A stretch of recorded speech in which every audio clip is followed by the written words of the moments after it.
Hey everybody, I thought I would jump on here real quick before I get in bed. I think my updates keep getting later and later. It seems like these days get longer when actually they're shorter. But anyway, November 7th update. I filmed Wyatt all day today. We got out and changed positions one time, and we had a pretty good day. We saw a lot of movement. Every doe that we saw had bucks either trailing it or chasing it around. A lot of wishing going on. We did have some reports of some of our guys seeing some bucks that were just standing over does that were bedded that were probably in. But I don't think any of the does we saw today were in. And we did not see, we saw one buck that was 4.5. Everything else was younger.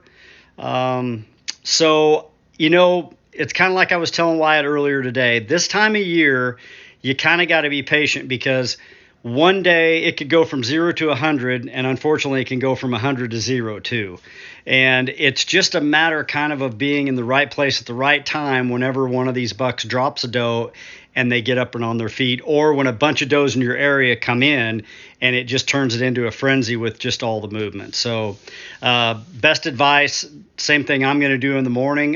By the way, we did decoy this evening. We had 4 different bucks come into our decoy, and one was a 4.5-year-old that had a doe with him that didn't want to leave the doe, but he did come in closer to us and made some nasty gestures to our decoy. We had one buck come in and hit the decoy.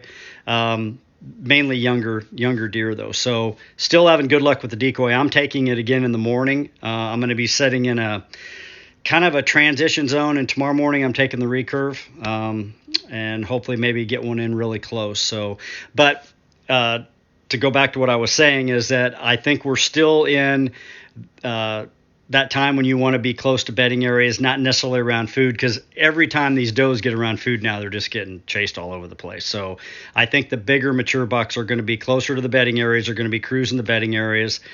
And then just hope that your buck doesn't get locked down with the doe before you get a crack at him. So anyway, how are you guys doing? Let me know in the comments, and we'll continue to update. And best of luck to everybody. If you're in a tree, make sure you're wearing a harness.